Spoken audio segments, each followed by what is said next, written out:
সামাজিক ন্যায় বিচার ভিত্তিক সমাজ ব্যবস্থা, মানব কল্যাণমুখী অর্থনৈতিক উন্নয়ন এবং জাতীয় সমৃদ্ধি অর্জনে প্রত্যেক স্তরে সৎ এবং মেধাবী ও নিঃস্বার্থ যুবকদের সমন্বয়ে আদর্শবান নেতৃত্ব গড়ে তোলাই এই যুব দলের মূল লক্ষ্য এবং উদ্দেশ্য। বন্ধুরা, আপনারা যারা যুবদল করেন, আসলে ছাত্র রাজনীতির পরে আমরা এখানে যারা উপস্থিত আছি সবাই এক সময় ছাত্র রাজনীতি করতাম। তো আমরা যখন ছাত্র রাজনীতি শেষ করে আমরা সবাই যুবদল করার জন্য নিজেদেরকে নিয়োজিত করতেছি এবং যুবদলের প্রতি আমাদের সবার আগ্রহটা বেশি। কারণ এই যুবদল এমন একটি সংগঠন যেখানে শিক্ষিত, সৎ, আদর্শ, নীতিবান, ন্যায়পরায়ণ সমাজের ভালো ছেলেরাই এই যুবদল করে। আর এই যুবদলের লক্ষ্য এবং উদ্দেশ্যকে ধারণ করে কিন্তু আমরা যুবদল করার জন্য বন্ধুরা সবাই এক পতাকা তলে, এক মঞ্চে, এক রাজপথে আমরা উপস্থিত হয়েছি এবং বিভিন্নভাবে এই যুবদলের বিভিন্ন কর্মসূচি পালন করতেছি। বন্ধুরা, দেশের ক্রান্তি লগ্নে দেশের প্রত্যেকটি বিপদ আপদে দল দেশের গণতন্ত্র প্রতিষ্ঠায় এই যুবদলের ভূমিকা অপরিসীম। আপনারা বিভিন্ন সময়, যেমন দীর্ঘ আমাদের নেতা জনাব তারেক রহমান সেই সুদূর প্রবাসে বসে দীর্ঘ 18টি বছর অক্লান্ত পরিশ্রমের বিনিময় এই দলকে সুসংগঠিত করে এই স্বৈরাচারী হাসিনা বিরোধী আন্দোলন সংগ্রাম করার জন্য যে সর্বশেষ যে ভূমিকাটি রেখেছেন, আমাদের ঢাকা মহানগর উত্তর যুবদলকে সুসংগঠিত করার জন্য, এই যুবদল দিয়ে এই স্বৈরাচারী বিরোধী আন্দোলনকে সফল করার জন্য যে পদক্ষেপটি নিয়েছেন তার এক উজ্জ্বল জ্বলন্ত উদাহরণ হিসাবে আমাদের আজকের প্রধান অতিথিকে ঢাকা মহানগর উত্তর যুবদলের আহ্বায়ক করে একটি কমিটি দেন। বন্ধুরা আমার, তাহলে আমরা বুঝে নেব কি, আমরা ধরে নেব কি যে আমাদের নেতা জনাব তারেক রহমান উনি এই যুবদলকে কতটুকু ভালোবাসেন এবং এই যুবদলের প্রতি কতটুকু আস্থা রাখেন। বন্ধুরা আমার,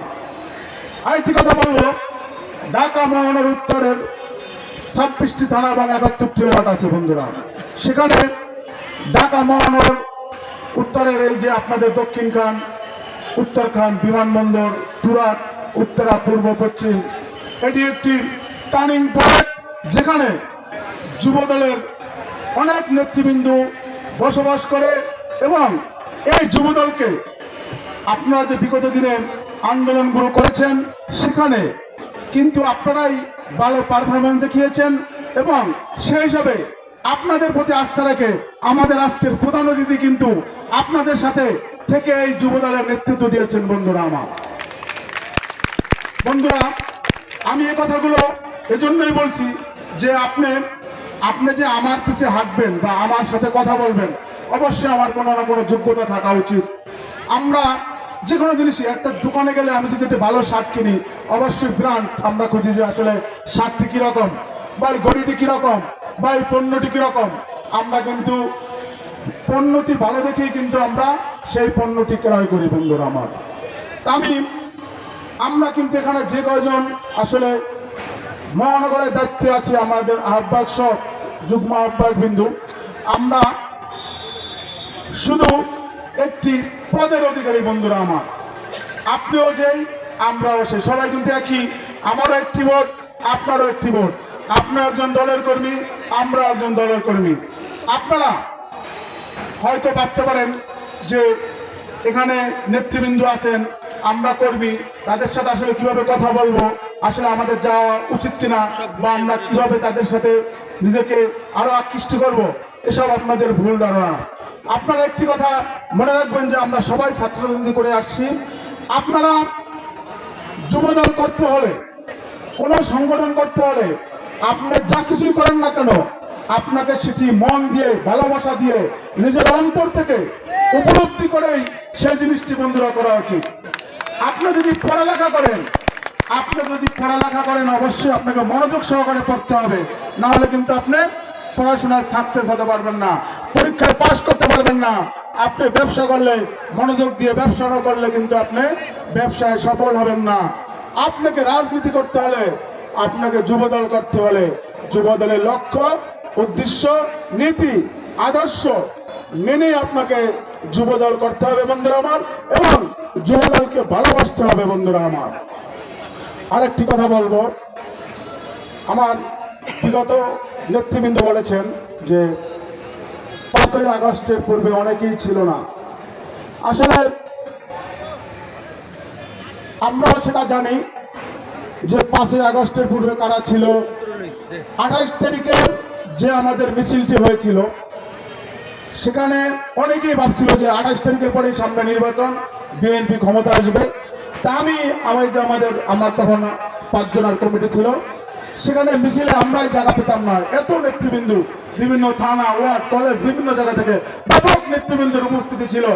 কিন্তু যখন এই স্বৈরাচারী শেখ হাসিনার লালিত গুন্ডারা, এই পুলিশ বাহিনী যখন এই আমাদের নিরীহ ছাত্র, যুবক এবং বিদ্যুতের উপর ঝাঁপিয়ে পড়েছিল, মোড় গুলি চলছিল বন্ধুরা আমার, তখন কিন্তু ওই আমরা 5 জন প্লাস যারা দলের অরিজিনাল কর্মী, যারা দলকে ভালোবাসে, তারাই কিন্তু ওই 28 তারিখে সেই কাকরাইলে পুলিশের সাথে যুদ্ধ করেছে বন্ধুরা আমার। কিন্তু 28 তারিখের পরে সেই যেসব বসন্তের কুকিল্লা এসেছিল, আমাকে আমার পাশ থেকে, আমার কনভেনারের পাশ থেকে বিভিন্নভাবে যারা আপনাদেরকে ধাক্কা দিয়ে মিছিলের সামনে যেতে চেয়েছিল, তারা কিন্তু অনেকেই ছিল না। 28 তারিখের পরে বিভিন্ন হরতাল, অবরোধ, বিভিন্ন প্রোগ্রামে আমরা আমার কনভেনার এবং সদস্য সচিবের নির্দেশে আমরা 5 জন বিভিন্ন থানা এবং ওয়ার্ডে প্রোগ্রাম করার চেষ্টা করেছি। আমরা আমার কনভেনার জানে আমরা একটি প্রোগ্রাম করার জন্য বিভিন্ন জায়গায় করার জন্য বিভিন্নভাবে চেষ্টা করতেছিলাম। 100 লোককে যদি ফোন দিতাম বন্ধুরা, 50 থেকে 60 জন ফোন ধরতো, অনেকের মোবাইল বন্ধ।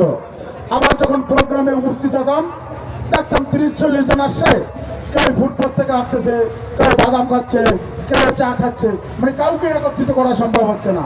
যখন প্রোগ্রামগুলো করার পরে দেখতাম যে আসলে আমার মিছিলে 15 থেকে 20 জন লোক, 40-50 জন লোক, কেউ কি দেখা যাচ্ছে না বন্ধুরা আমার। আসলে এই কথাটি এই জন্যই বললাম। আরো একটি কথা বলি, আমরা আরেকটি প্রোগ্রাম করার জন্য সেই মহাখালী বিএফ শাহিন কলেজের সামনে আমরা একটা প্রোগ্রাম, আমার জয়েন্ট কনভেনর আবুল হাসান টিটু, সদস্য সেলিম